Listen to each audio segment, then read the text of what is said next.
Hello guys,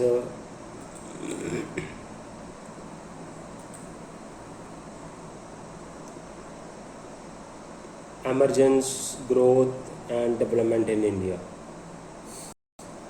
तो emergence किसका हमें देखना है कि कंट्रीब्यूशन क्या थी 18th सेंचुरी में, 19th सेंचुरी में, 20th सेंचुरी में एडमिनिस्ट्रेटर्स की, स्कॉलर्स की क्या कंट्रीब्यूशन थी, और इंडियन के जो एंथ्रोपोलॉजिस्ट्स हैं उन्होंने ट्राइबल और कास्ट स्टडीज़ में क्या कंट्रीब्यूशन किया। इस टॉपिक को हम पढ़ते हैं। तो बेसिकली अब एंथ्रोपोलॉजी है क्या? एंथ्रोपोलॉजी एक यंग डिसिप्लिन है इंडिया में। ओके, तो अब इंडिया में भी एंथ्रोपोलॉजिस्ट थे, इंडिया के बाहर भी एंथ्रोपोलॉजिस्ट थे जिन्होंने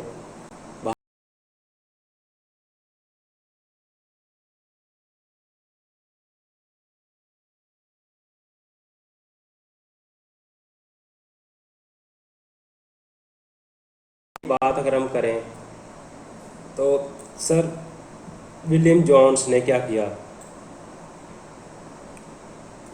एशियाटिक सोसाइटी ऑफ बंगाल बनाई।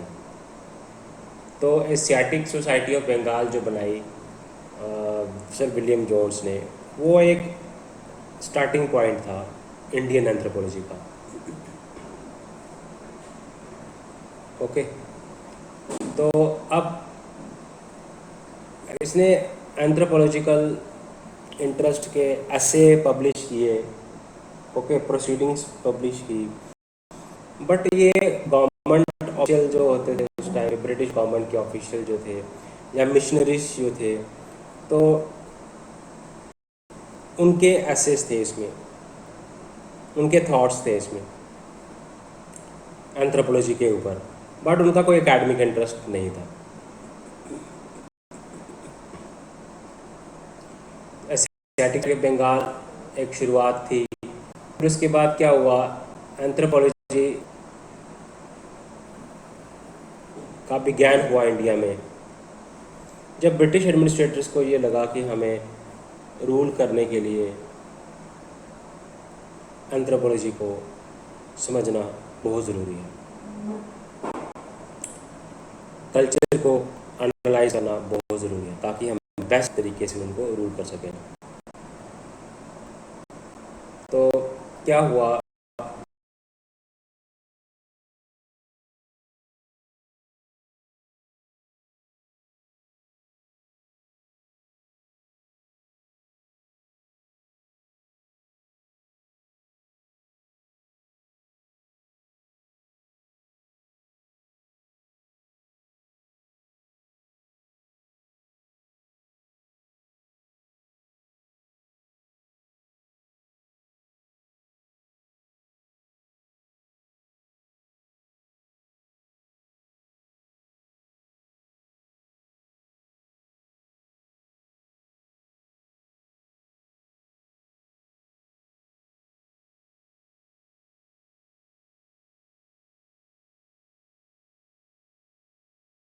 वैल्यूएशन फेज जो है वो अब इस टाइम पे प्रेजेंट तक जो चल रहा है वो वैल्यूएशन फेज चल रहा है। अब 40 फेज की बात हम करें,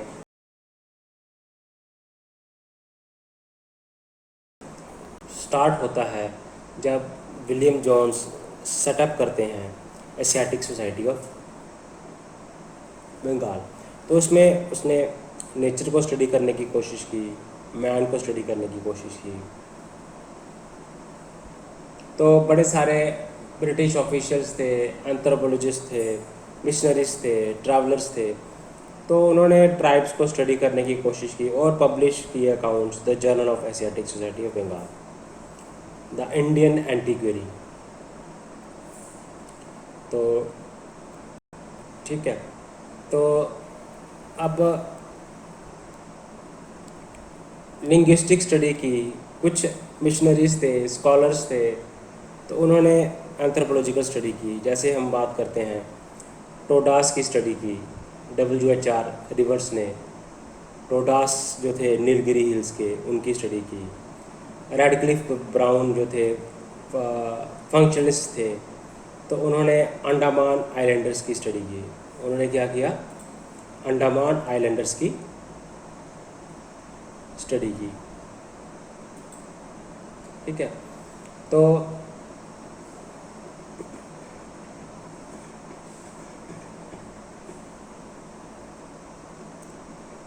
are G Latham ethnography ethnology के ऊपर बुक लिखी। Campbell ethnology of India, R G Latham, G Campbell, R G Latham और रिस्ले ने इथनोलॉजी के ऊपर बुक लिखी। ओके, तो ये हम बात कर रहे हैं फॉर्मेटिव फेज़ की, कि किस तरह से जो स्कॉलर्स थे, एडमिनिस्ट्रेटर्स थे, उन्होंने किया। तो हम लिफ क्राउन की बात करते हैं, WHR रिवर्स की बात करते हैं। तो कैम्फल, लथम, रिस्ले ने एथनोलॉजी की बुक्स लिखी। फिर विलियम जोन्स ने Asiatic society of Bengal found की। तो अब देखते हैं कि इंडियन स्कॉलर्स में जो पहले बंदे थे, SC रॉय। SC रॉय ने क्या किया कि डिफरेंट जो ट्राइब्स थे, मुंडा, होरवान, होरिया,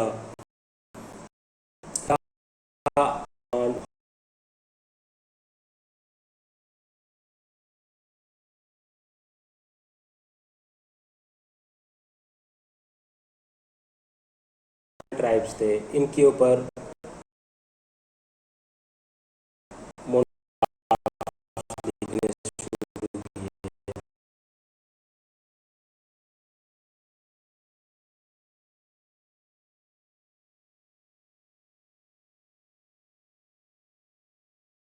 1916 में RP चंदा ने। तो इसमें क्या हुआ, जो कल्चरल हिस्ट्री थी इंडिया की, उसके ऊपर काफ़ी चीज़ें लिखी गई। ओके।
तो गुहा की बात करें तो रैशियल क्लासिफिकेशन दी BS गुहा ने, HS रिस्ले ने तो पहले दी थी।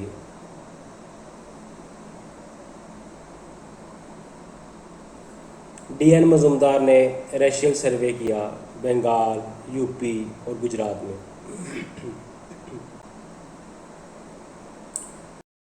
तो ब्लड ग्रुप सर्वे किसने किया? चैटर्जी ने, मित्रा ने और मैकफारलेन, चित्रा और चैटर्जी ने ब्लड ग्रुप का सर्वे किया। SS सरकार ने क्या किया? जेनेटिक और रेशियल सर्वे किया। तो आप देखोगे कि कंस्ट्रक्शन फेज में क्या क्या चीज़ें हुई। कंस्ट्रक्शन फेज में एक तो डिपार्टमेंट ऑफ एंथ्रोपोलॉजी आया, करिकुलम सोशियो एंथ्रोपोलॉजी इंट्रोड्यूस किया गया sociology department of Bombay university में, फिर कलकत्ता यूनिवर्सिटी में किया, फिर दिल्ली यूनिवर्सिटी में किया, लखनऊ में किया, गुवाहाटी में किया। उसके बाद अगर हम बात करें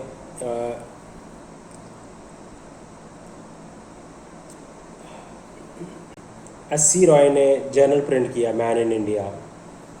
तो LP विद्या इंडियन साइंस कांग्रेस हुई है ना, तो उसमें थीम जो था कांग्रेस का वो था एंथ्रोपोलॉजी इन इंडिया। तो marriage and family in Mysore को स्टडी किया MN श्रीनिवासन ने, और Hindu method of tribal absorption को स्टडी किया NK बॉस ने। ओके, तो इराबटी कार्बन ने भी कंट्रीब्यूट किया। अब देखा जाए वेरी रेलविन ने भी कंट्रीब्यूट किया। अब BN गुहा ने रेशियल सर्वे किया, और DN मजुमदार ने रेशियल सर्वे किया बिहार में, बंगाल में, यूपी में और गुजरात में। और चैटर्जी, मित्रा और मैकफारलेन ने ब्लड ग्रुप का सर्वे किया। SS सरकार ने भी रेशियल सर्वे किया।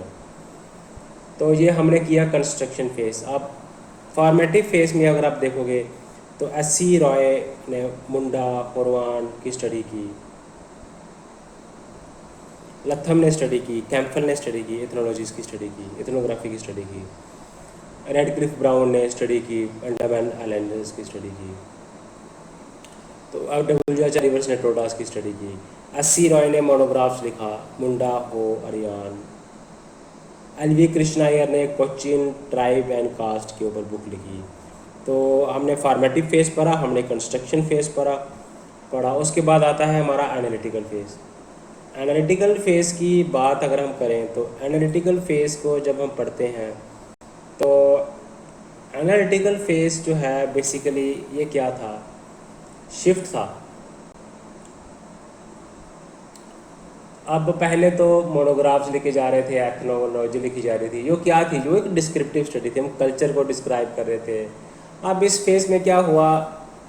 कम्प्लेक्स सोसाइटीज़ की केस स्टडीज़ को एनालिटिकली स्टडी किया गया। एनालिटिकल फेज में आपको जो हमने पढ़ा, संस्कृताइजेशन, वेस्टर्नाइजेशन, यूनिवर्सलाइजेशन, प्रोकलाइजेशन, ये कंसेप्ट जो थे ये डेवलप हुए। तो ये क्या था? कल्चरल एक्सचेंज के एलिमेंट्स थे, एक्सचेंज ऑफ कल्चरल एलिमेंट्स। तो एनालिटिकल फेज में क्या हुआ? हमने इंडस्ट्रियलाइजेशन की स्टडी की टाइप्स के ऊपर। इसमें LP विद्यार्थी हैं, NK बॉस है, DN मजुमदार है, इन्होंने एनालिटिकल फेज में भी स्टडी की, इन्होंने कंस्ट्रक्शन फेज में भी स्टडी की। ठीक है, तो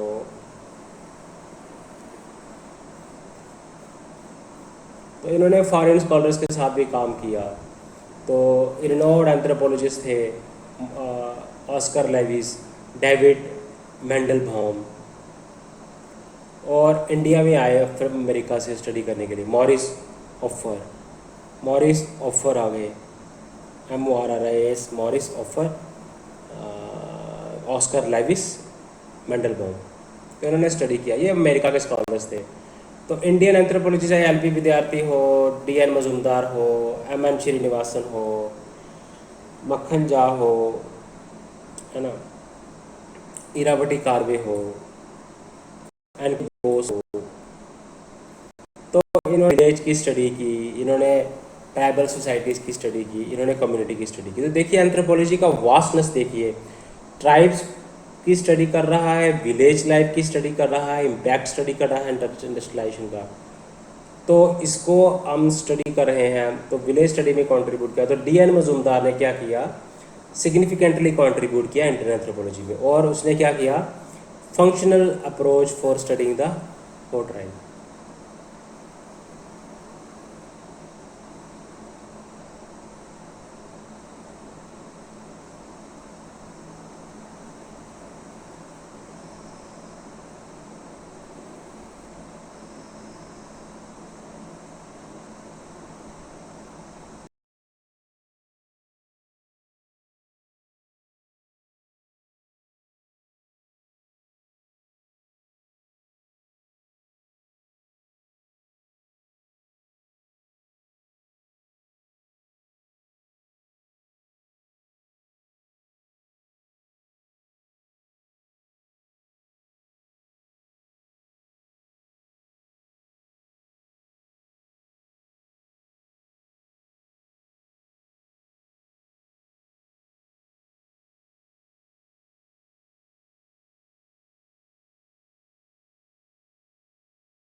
में तो रिलीजन एंड सोसाइटी जो थी among the Coorgs of south India. तो रिलीजन एंड सोसाइटी,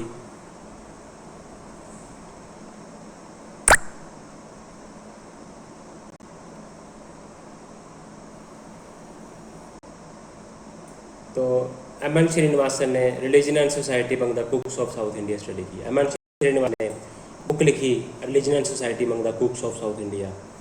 और social change in modern India लिखी, संस्कृताइजेशन कॉन्सेप्ट को अगेन किया।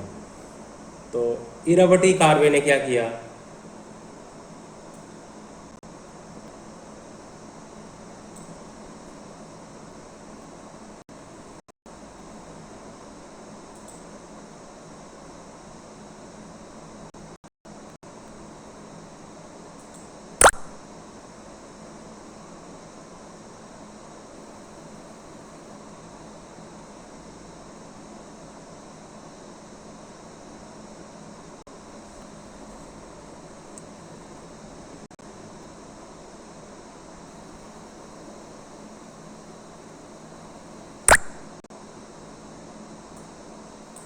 तो रिलीजन और सोसाइटी जो थी among the Coorgs of south India, इसको स्टडी किया। तो सोशल चेंज को स्टडी किया मॉडर्न इंडिया में। तो इरावटी कार्वे ने क्या किया, किनशिप ऑर्गेनाइजेशन जो थी इंडिया की, तो महाराष्ट्र में एंथ्रोपोमेट्रिक स्टडी की। ठीक है, तो अब रूरल लीडरशिप को स्टडी किया साउथर्न एशिया में, किसने, एस.सी. डुबे ने। हिमालयन पॉलीमर, देखो रूरल सोसाइटी, अर्बन सोसाइटी, हर तरह की सोसाइटी को डिस्कस कर रहे हैं। एल.पी. विद्यार्थी ने क्या किया, सैक्रेड कॉम्प्लेक्स को स्टडी किया। ठीक है, तो एल.पी. विद्यार्थी हो गए। एनालिटिकल फेज में हमने इम्पैक्ट स्टडी किया, डी.एन. मजूमदार ने अर्बलाइजेशन का इम्पैक्ट स्टडी किया। डी.एन. मजूमदार ने, एल.पी. विद्यार्थी ने, एन.के. बॉस ने स्टडी किया। उसके बाद संस्कृताइजेशन कॉन्सेप्ट स्टडी डेवलप किया, यूनिवर्सलाइजेशन, ब्रोकलाइजेशन एल.पी. विद्यार्थी ने, एम.एन. श्रीनिवासन ने, और कॉन्सेप्ट को डेवलप किया। तो religion and society among the Coorgs of south India, तो social change in modern India M N. Srinivasan ने किया। संस्कृताइजेशन कॉन्सेप्ट को दिया। इरावटी कार्वे ने किनशिप सिस्टम को पढ़ा। देखो सोसाइटी को भी पढ़ रहे हैं, रूरल इंडिया को भी पढ़ रहे हैं, अर्बन सोसाइटीज़ को भी पढ़ रहे हैं। तो महाराष्ट्र में इन्होंने स्टडी की, एंथ्रोपोमेट्रिक स्टडी की, तो हम फिजिकल एंथ्रोपोलॉजी पढ़ रहे हैं।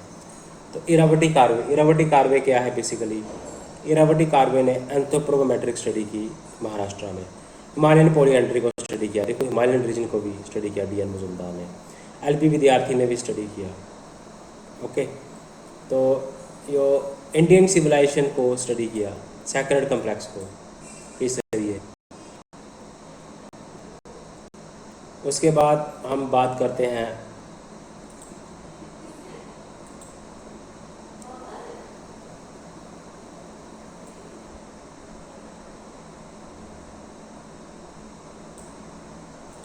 तो अब एवेल्यूशन फेज में क्या हुआ, एक अर्बन एंथ्रोपोलॉजी। अब क्या हुआ, अब एवेल्यूशन फेज में क्या हुआ, एनालाइज किया इन्होंने।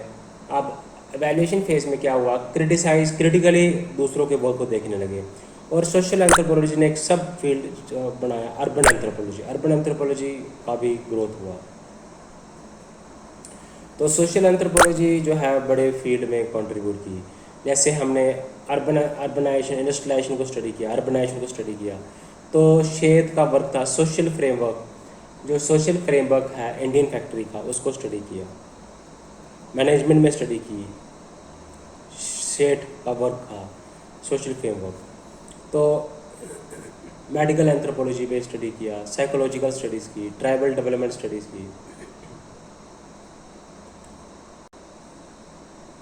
तो गवर्नमेंट को हेल्प किया इकोनॉमिक डेवलपमेंट में, सोशल रिकन्स्ट्रक्शन ऑफ इंडिया में। ठीक है, तो आप देखा जाए तो इन्होंने डिफरेंट रिसर्च मेथडोलॉजी को अडॉप्ट किया। ठीक है, तो अब 1990 के बाद अब जो एंथ्रोपोलॉजी है वो अर्बन एंथ्रोपोलॉजी की तरफ जा रही थी। तो अपनी सोसाइटी की जो प्रॉब्लम्स थी उनके ऊपर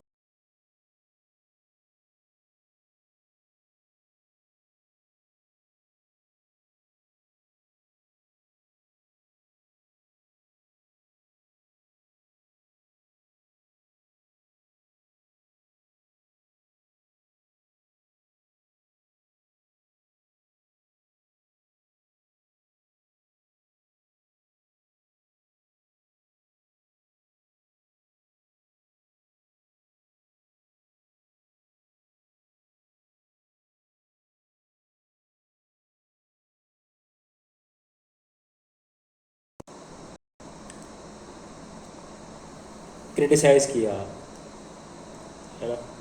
तो ये चीज़ें हैं आपको देखने को मिलेगी। जो ग्रोथ है इंडियन एंथ्रोपोलॉजी के 4 फेसेस हैं, किस तरह से हुआ, एंथ्रोपोलॉजी कैसे डेवलप हुआ, कैसे ग्रो हुआ, उसको हम पढ़ते हैं। ओके,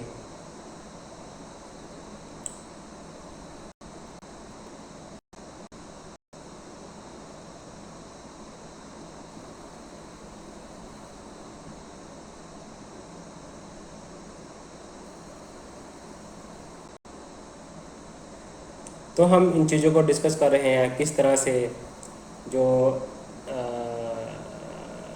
इसमें रिलीजन एंड सोसाइटी मंग the Coorgs of south India, है ना। तो ये इवैल्यूएशन में स्टडी किया, एनालिटिकल में स्टडी किया।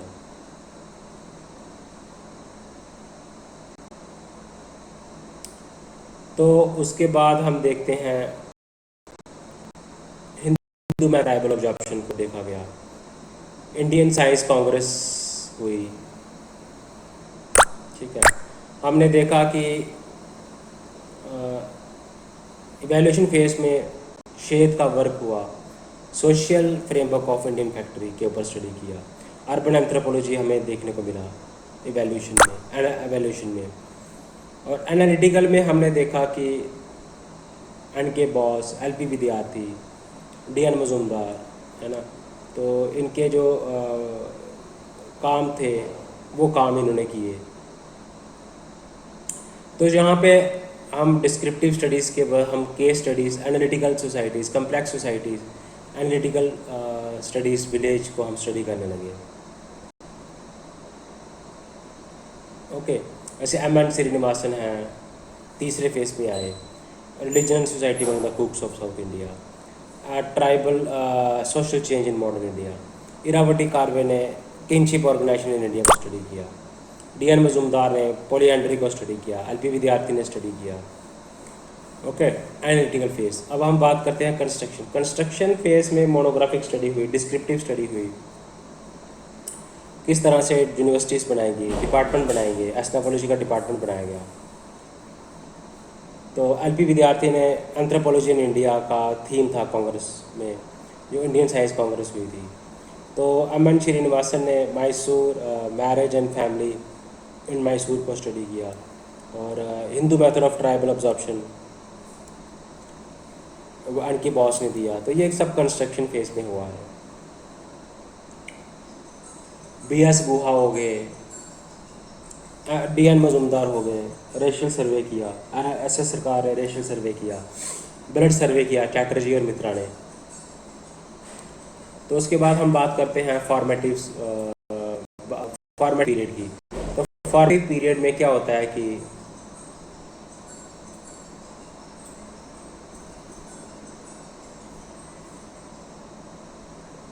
तो सर विलियम जोन्स ने स्टार्ट किया Asiatic society of Bengal. Okay, तो इन्होंने क्या किया, तो जर्नल जो था एशियाटिक सोसाइटी ऑफ बंगाल वो बनाया। जर्नल ऑफ फॉर्मेटिव फेज में हुआ। तो फॉर्मेटिव फेज 1774 से लेकर 1919 तक, कंस्ट्रक्शन फेज 1919 से लेकर 1949 तक, एनालिटिकल फेज 1950 से लेकर 1990 तक, एवेल्यूशन फेज 1990 से लेकर प्रेजेंट तक। तो डिफरेंट 20 बासु रॉय ने क्लासिफिकेशन दी। तो ग्रोथ किस तरह से हुआ इंडियन एंथ्रोपोलॉजी का, तो इसको डिफरेंट पीरियड्स में डिवाइड किया गया है ना।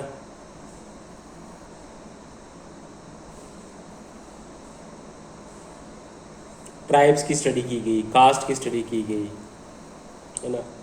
तो मोनोग्राफ्स लिखे गए, विलेज की स्टडी की गई, रूरल्स की स्टडी की गई, मैरिज फैमिली को स्टडी किया गया, फिजिकल एंथ्रोपोलॉजी को स्टडी किया गया, एंथ्रोपोमेट्रिक को स्टडी किया गया, ब्लड सर्वे किए गए। तो ये डिफरेंट फेजेस में सारे काम हुए। उसके बाद हम बात करते हैं स्टेजेस ऑफ ट्राइबल स्टडीज़। अब ट्राइबल स्टडीज़ का भी यही ऐसे ही सीक्वेंस बनता है।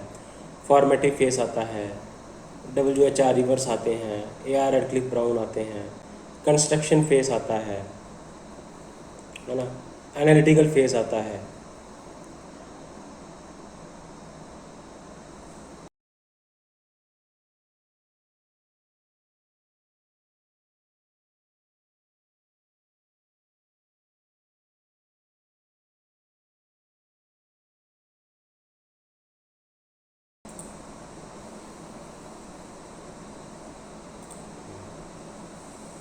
तो हम बात करते हैं 18th century, 19th century, 20th century, जो एंथ्रोपोलॉजिस्ट थे ब्रिटिश इंडिया के, और उनकी कंट्रीब्यूशन क्या थी, है ना, एंथ्रोपोलॉजी के फील्ड में। तो हम वन बाय वन डिस्कस करेंगे। तो इस वीडियो में हम इसी को स्टार्ट करते हैं, देखते हैं कुछ कवर करेंगे एंथ्रोपोलॉजिस्ट, और बाकी एंथ्रोपोलॉजिस्ट हम नेक्स्ट वीडियो में कवर करेंगे। फिर उसके बाद 5.1 आता है Indian village, significance of village India पढ़ेंगे। ओके, तो लैंग्विस्टिक और रिलीजियस मिनॉरिटीज़ को डिस्कस करेंगे, है ना। Endogenous, exogenous, indigenous and exogenous process जो है, सोशल कल्चरल चेंज, उसको हम पढ़ेंगे। ओके, तो हम बात करते हैं सबसे पहले जॉन हटन। जॉन हटन की बात करें तो इंडियन साइंस कांग्रेस का प्रेसिडेंट बनाया गया, फर्स्ट प्रेसिडेंट बनाया गया है जी। तो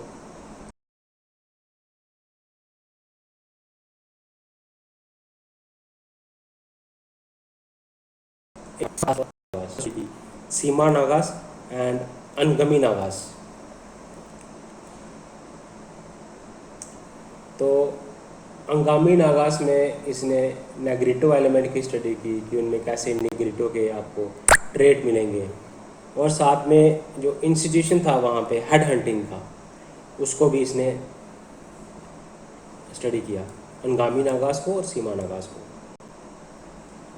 तो कास्ट को भी स्टडी किया इसने।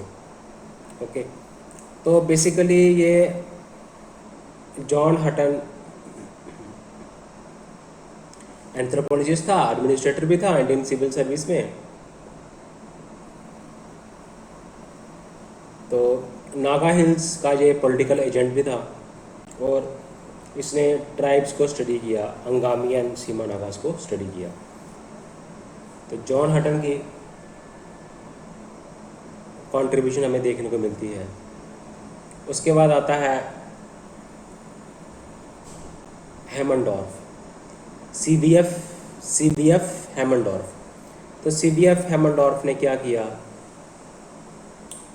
तो ये बेसिकली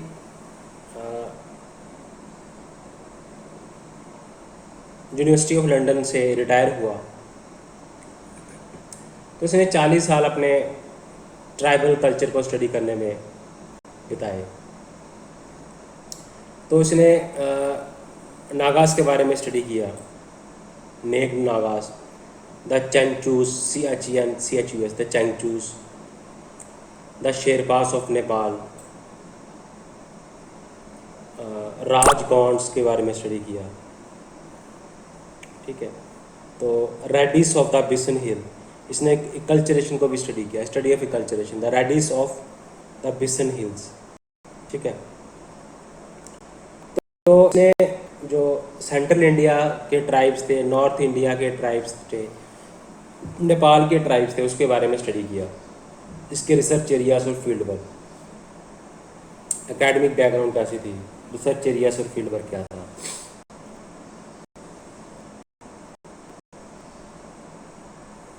तो ये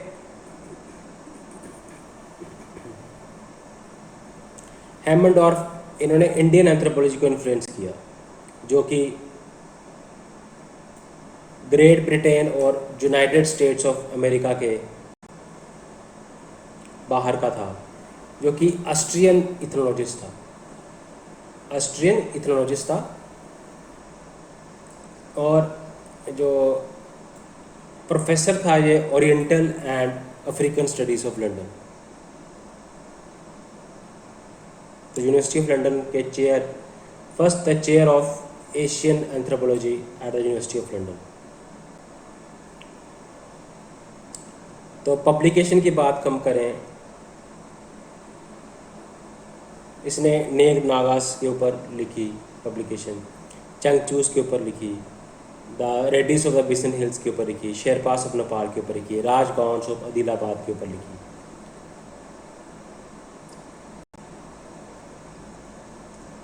तो इसने फिल्म्स भी बनाई ट्राइब्स के ऊपर। हेमनडॉर्फ, CBF हेमनडॉर्फ, जो कि ऑस्ट्रियन एथनोलॉजिस्ट था। तो land of the Gorkhas, the man who hunts the Nagas of Assam, tribes of India, the struggle for survival. तो ये स्ट्रगल कर रहे हैं सर्वाइव होने के लिए, क्या प्रॉब्लम्स फेस की जा रही है उनको, किस तरह से इनका एक्सप्लोरेशन हो रहा है। The tribes of India, the struggle for survival, इसने लिखा।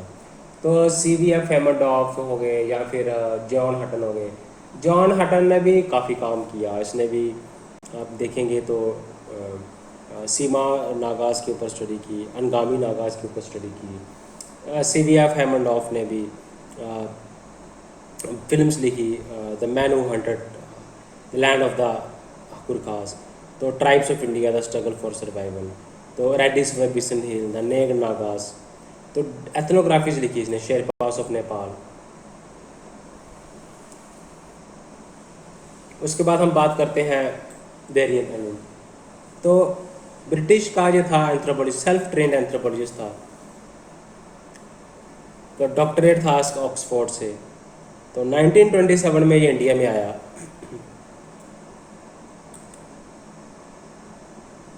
तो गांधी का डिसाइपल भी बना और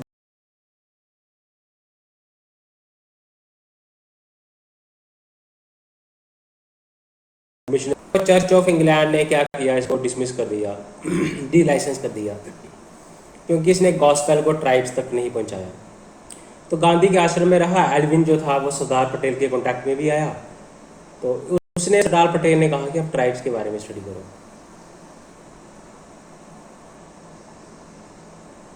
तो लाइफ चेंज हो गई एल्विन की, क्योंकि ये फॉरमोस्ट ये स्पोक्समैन बन गया for India's tribal people. India's के ट्राइबल पीपल का स्पोक्स पर्सन बन गया कौन? एल्विन।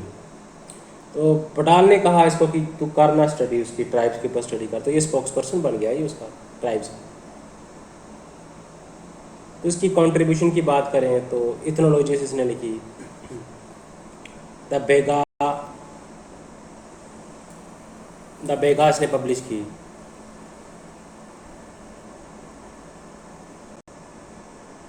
तो यूनाइटेड स्टेट्स की गवर्नमेंट की जैसे अप्रोच थे, तो इसने कहा कि सेपरेट रिजर्व पार्क्स होने चाहिए। तो ट्राइबल रिजर्व एरिया, तो ट्राइबल रिजर्व एरिया का कॉन्सेप्ट किसने दिया? जो दिया था बैरियल एल्विन ने। इंडिया में आके रहा जैसे काफ़ी, इसने इंडिया में रह के ट्राइब्स को स्टडी किया। तो बैगा इसका वर्क था। तो इसने कहा कि जो बैगास जो हैं वो लैंडलॉर्ड्स मिशनरीज के द्वारा डिस्ट्रॉय किए जा रहे हैं, तो स्टेट को प्रिवेंट करना चाहिए बाहरी को वहाँ पे जाने के लिए। तो सेपरेट ट्राइब रिजर्व एरिया का इसने TRA ट्राइब रिजर्व एरिया के लिए इसने एडवोकेट किया। तो इसने नॉर्थ ईस्ट ट्राइब्स को स्टडी किया, हेमनडॉर्फ ने भी नॉर्थ ईस्ट ट्राइब्स को स्टडी किया, J.F. फटर ने भी नॉर्थ ईस्ट ट्राइब्स को स्टडी किया, और इसने लिखा है द फिलोसफी ऑफ निफा। तो ए फिलोसफी ऑफ निफा में इसने बताया कि ट्राइब्स को अपने मज़े में रहने दो, उनको अपने डेवलप होने दो।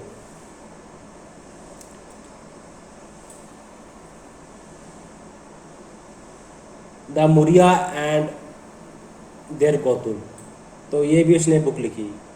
मर्डर एंड सुसाइड जो गोंद ट्राइब में हो रहे थे उसको भी स्टडी किया।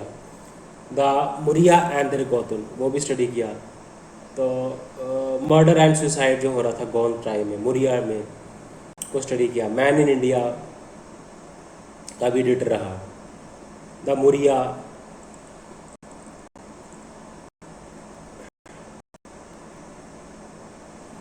तो GS गुरे ने जो एल्विन्स की जो पॉलिसी थी ट्राइबल रिजर्व एरिया होना चाहिए, तो वो बट उसने GS गुरे ने कहा कि ये तो बैकवर्ड हिंदूज हैं। तो NK बॉस ने कहा कि एल्विन के अपोजिट वो गया, तो उसने कहा कि पॉलिसी ऑफ इंटीग्रेशन अडॉप्ट करनी चाहिए ट्राइबल्स के लिए। तो लाइफ जो थी ट्राइबल्स की उनके ऊपर स्टडी किया उसने, डॉक्यूमेंट की उनकी लाइफ को।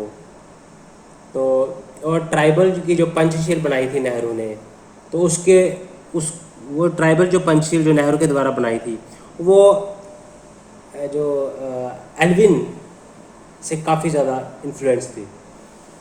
इसने बुक लिखी थी फिलोसफी फॉर निफा। इसने द मुरिया एंड द गोतुल के ऊपर बुक लिखी, the murder and suicide among the gones के ट्राइब के ऊपर लिखी। तो इसने कहा कि ट्राइबल रिजर्व एरिया होना चाहिए, बेगा ट्राइब के ऊपर लिखी इसने। तो बैरियल एल्विन जो था ब्रिटिश सेल्फ ट्रेंड एंथ्रोपोलॉजिस्ट था, इथनोलॉजिस्ट था, ट्राइबल एक्टिविस्ट था। ओके, तो ये गांधी के कॉन्टैक्ट में भी आया।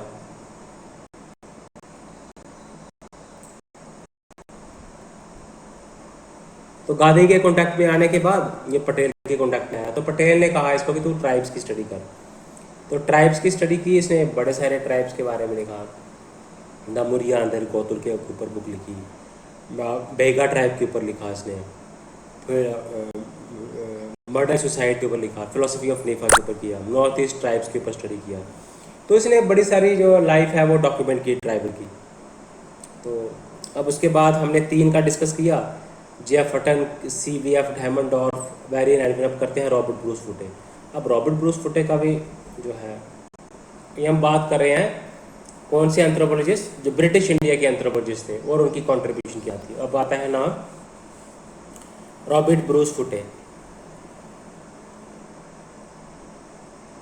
अब रॉबर्ट ब्रूस फुटे ने क्या किया, ये आर्कियोलॉजिस्ट था, जियोलॉजिस्ट भी था, ब्रिटिश का था। तो इसने प्री हिस्टोरिक स्टडी की फाउंडेशन दी।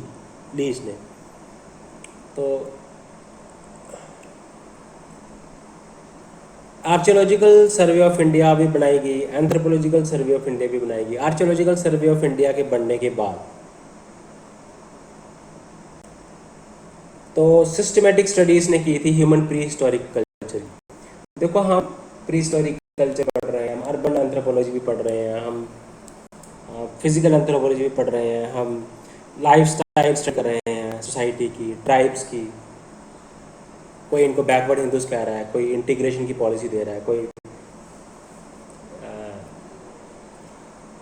ट्राइबल रिजर्व एरिया की बात कर रहा है। तो कितना डाइवर्स सब्जेक्ट है ये। आर्कियोलॉजिकल सर्वे ऑफ इंडिया बना तो सिस्टमेटिक स्टडी की, प्री हिस्टोरिक में भी चले गए हम।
30,000 आर्टिफैक्ट्स थे, क्योंकि 4,000 के आर्टिफैक्ट्स, इसको 30,000 में बेच दिया था मद्रास गवर्नमेंट को।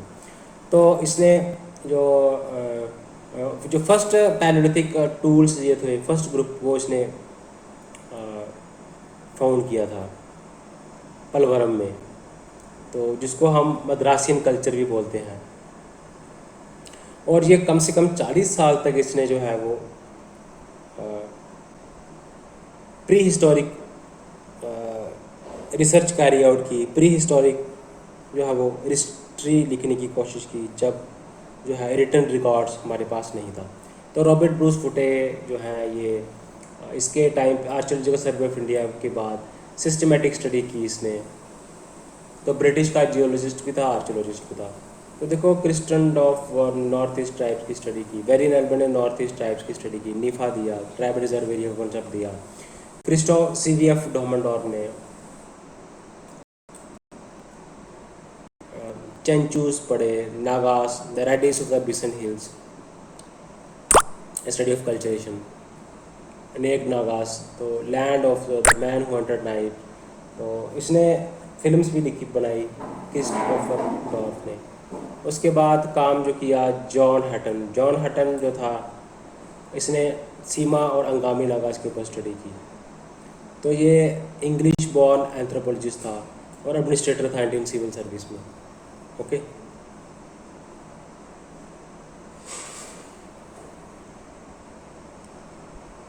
उनकी फिजिकल कैरेक्टरिस्टिक्स को स्टडी किया, उनकी लैंग्वेज को स्टडी किया।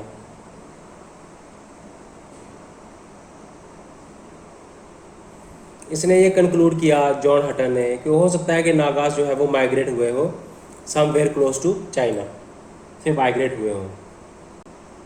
इसकी एवोल्यूशन ओरिजिन जो एवोल्यूशन को स्टडी किया नागास को, और जो सोशियो कल्चरल इंस्टीट्यूशन है उनको स्टडी किया।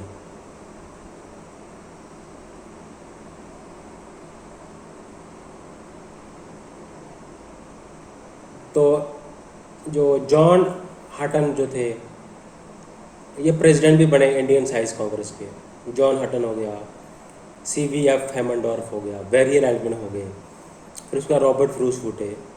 वेरियन एल्बन ने मर्डर एंड सुसाइड के ऊपर लिखा था, मोरिया अंदर गोतुल किया। उसके बाद हम बात करते हैं इंडियन के जो एंथ्रोपोलॉजिस्ट थे और उनकी कंट्रीब्यूशन क्या थी। हमने 4 एंथ्रोपोलॉजिस्ट को कवर किया और कुछ कवर करते हैं, बाकी हम नेक्स्ट वीडियो में डिस्कस करेंगे।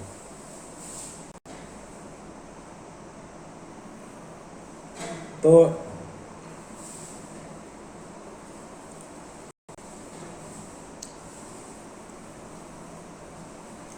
कृष्णा अय्यर, एल के अनंता कृष्णा अय्यर,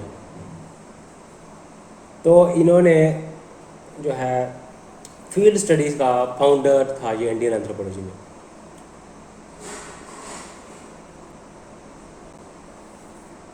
तो इसने काफ़ी कुछ, जो एल के अनंता कृष्णा अय्यर था, इसने जो कंट्रीब्यूशन थी, बड़ी ग्रेट कंट्रीब्यूशन की इसने, फिनोमिनल कंट्रीब्यूशन की, इंडियन सोसाइटी को अंडरस्टैंड किया, ट्राइबल सोसाइटी को अंडरस्टैंड किया। तो लेजेंडरी स्टेटस के कारण एंथ्रोपोलॉजी को कहा जाता था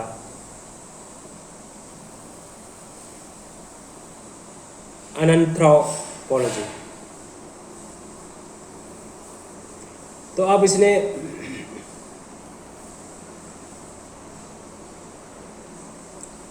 जो है ये सुपरिटेंडेंट था कोचिन का, तो कोचिन में इसने स्टडी की, caste and tribes of Cochin को स्टडी किया, ये हमें ऊपर भी पढ़ा।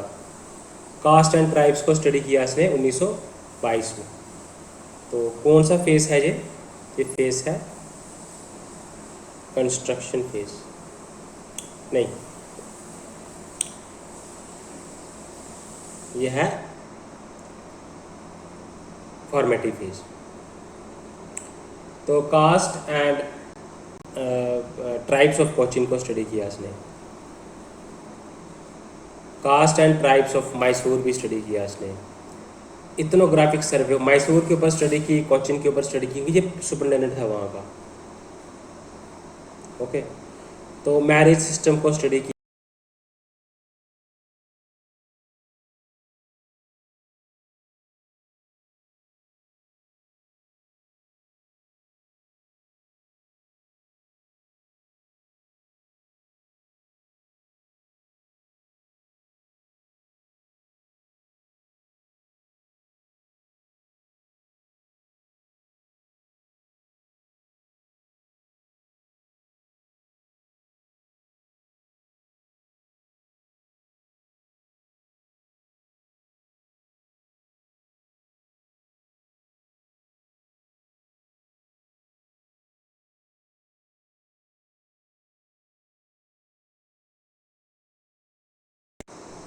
इंडियन साइंस कांग्रेस का।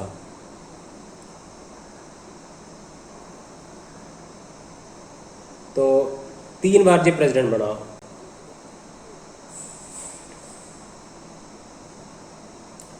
तो इसने जो रिलीजन में एग्रीकल्चर का बेस को स्टडी किया इसने। ओके, तो बहुत सारा कुछ किया इसने कृष्णा अय्यर। देखते हैं फिर से इसको ब्रीफली हम करने की कोशिश करेंगे। अब हम इंडियन एंथ्रोपोलॉजिस्ट की स्टडी कर रहे हैं। अब इंडियन एंथ्रोपोलॉजिस्ट में एल के अनंता कृष्णा अय्यर ने क्या क्या किया। इसने ये कोचिन का सुपरिटेंडेंट था, उसने ट्राइब्स एंड कास्ट ऑफ के बारे में study, caste and tribes of Mysore के बारे में स्टडी। तो मैरिज कस्टम्स जो थी कोचिन की वो स्टडी की। ओके, तो मालाबार का मैजिक स्टडी किया। तो मैरिज कस्टम्स ऑफ कोचिन का स्टडी किया, मैसूर का स्टडी किया। ओके,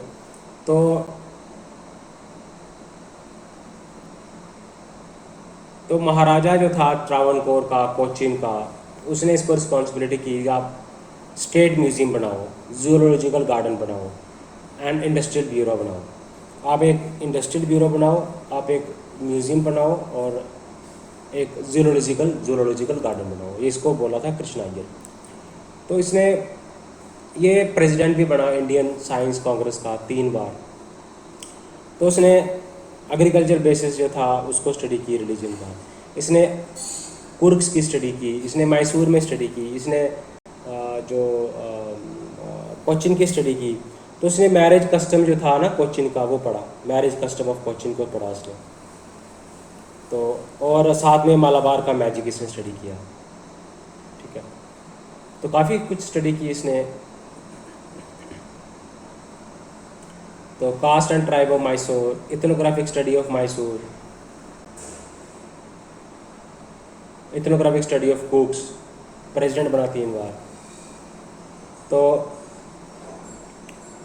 ये जो मद्रास प्रोविंस था, वहाँ के जो ट्राइब्स थे, hill tribes of the western part of the Madras province, Madras province के जो वेस्टर्न पार्ट पे जो हिल ट्राइब्स थे उसके बारे में स्टडी किया। कोचीन को स्टडी किया,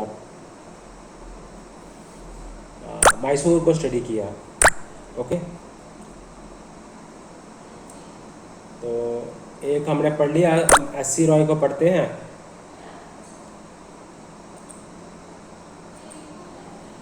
अब एस.सी. रॉय की बात हम करते हैं, तो एस.सी. रॉय कौन था? ये कृष्णा अय्यर को हम बोलते थे फील्ड एंथ्रोपोलॉजी का फाउंडर था, लेकिन एस.सी. रॉय क्या था? फाउंडर था इंडियन एथनोलॉजी का। तो इंडियन एंथ्रोपोलॉजिस्ट भी था, ये एथनोग्राफर भी था।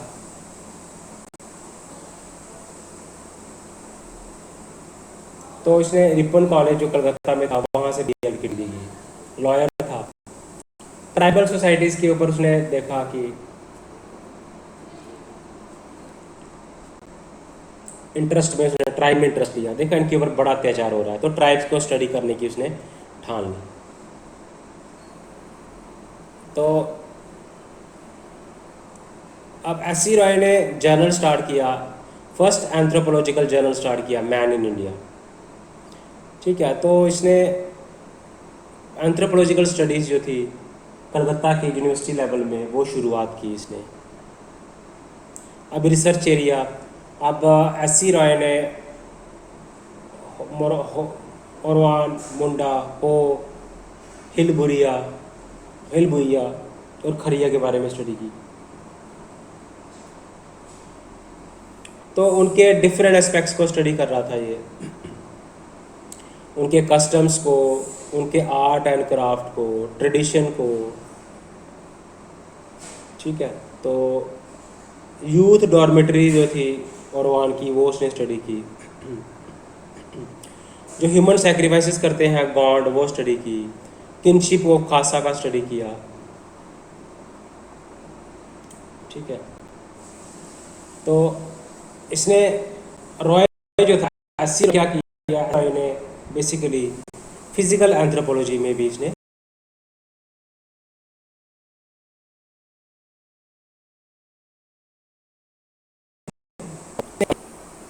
द हिल भुइया के ऊपर स्टडी की, मुंडा के ऊपर स्टडी की, द ओरवान के ऊपर स्टडी की, मुंडा एंड द कंट्री, और the Oraon of छोटापुर, the hill Bhuiya of Orissa, the खरिया। तो इसने मोनोग्राफ्स तो लिखे, तो इसने फाउंडेशन भी लिया। एंथ्रोपोलॉजिकल की नॉलेज जो थी ना, एंथ्रोपोलॉजिकल नॉलेज, तो वो स्टार्ट कहाँ से हुई? वो इसने स्टार्ट की थी। ठीक है, तो प्रिंसिपल्स एंड मेथड्स ऑफ, देखो फिजिकल एंथ्रोपोलॉजी के ऊपर भी इसने स्टडी किया। कास्ट, रिलीजन एंड, कास्ट के ऊपर स्टडी किया, रेस के ऊपर स्टडी किया, रिलीजन के ऊपर स्टडी किया। Caste, race and religion in India. तो एस.सी. रॉय का देखो कितना वास्ट एरिया था इसका काम करने का। तो बड़े एंथ्रोपोलॉजिस्ट ने इसको प्रेस किया, चाहे वो रिवर्स हो, चाहे वो मेरिट हो, चाहे वो फ्रेजर हो।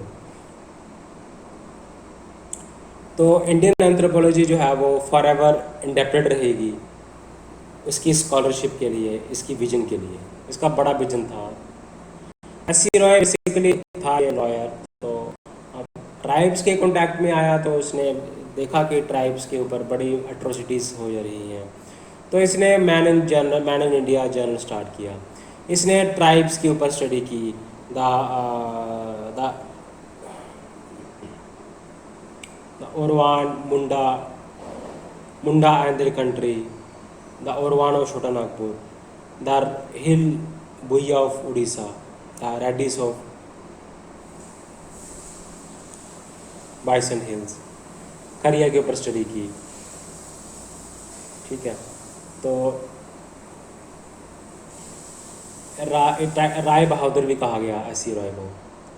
तो जनरेशन जो थी इसने इन्फ्लुएंस किया, इंडियन एंथ्रोपोलॉजिस्ट की जो जनरेशन थी उसको उसने इन्फ्लुएंस किया।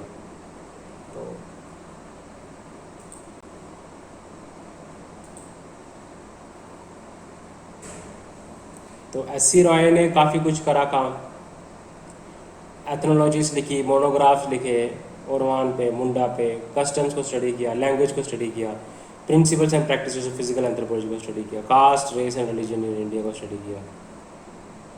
तो उसके बाद हम एक और पढ़ते हैं एन.के. बॉस, ये हमारा लास्ट एंथ्रोपोलॉजिस्ट होगा इस वीडियो का, तो हम बाकी हम अगले वीडियो में पढ़ेंगे। तो देखते हैं एन.के. बॉस जो था आगे एंथ्रोपोलॉजिस्ट था, तो उसने एंथ्रोपोलॉजी जो है वो स्टार्ट किया इंडिया में, एंथ्रोपोलॉजी की नॉलेज बिल्डअप की, मोनोग्राफ्स के थ्रू की। तो ये कलकत्ता यूनिवर्सिटी में जो प्री हिस्टोरिक आर्कियोलॉजिक डिपार्टमेंट था उसके ऊपर ये बना किया लेक्चर।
बता कि वो पढ़ी इसने, जो है स्मॉल जो स्लम है बंगाल का, डोलपुर टाउन,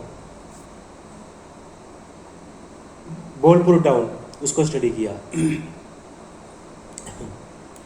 तो इसने इंडियन सोसाइटी को स्टडी किया, इसने कंटेम्प्रेरी स्टडी सोसाइटीज़ को स्टडी किया, फंक्शनलिस्ट अप्रोच से जो इन्फ्लुएंस था, कार्ल मार्क्स से जो इन्फ्लुएंस था। ओके, तो इंडियन सिविलाइजेशन और कल्चर को जो स्टडी किया। तो हमने देखा कि किस तरह से जे हटन है, उसके बाद क्या बोलते हैं उसको, जॉन हटन है, C.V.F. हेमंडॉफ हैं, वेरियन एल्विन हैं, फिर उसके बाद ये रॉबर्ट ब्रूस फुटे हैं। इंडियन एंथ्रोपोलॉजिस्ट में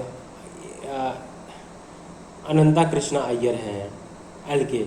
एस.सी. रॉय हैं, N.के. बॉस हैं गाइस। ओके, तो इस वीडियो में जहाँ तक देखेंगे पर लाइक करें, सब्सक्राइब करें और शेयर करें गाइस। Bye bye.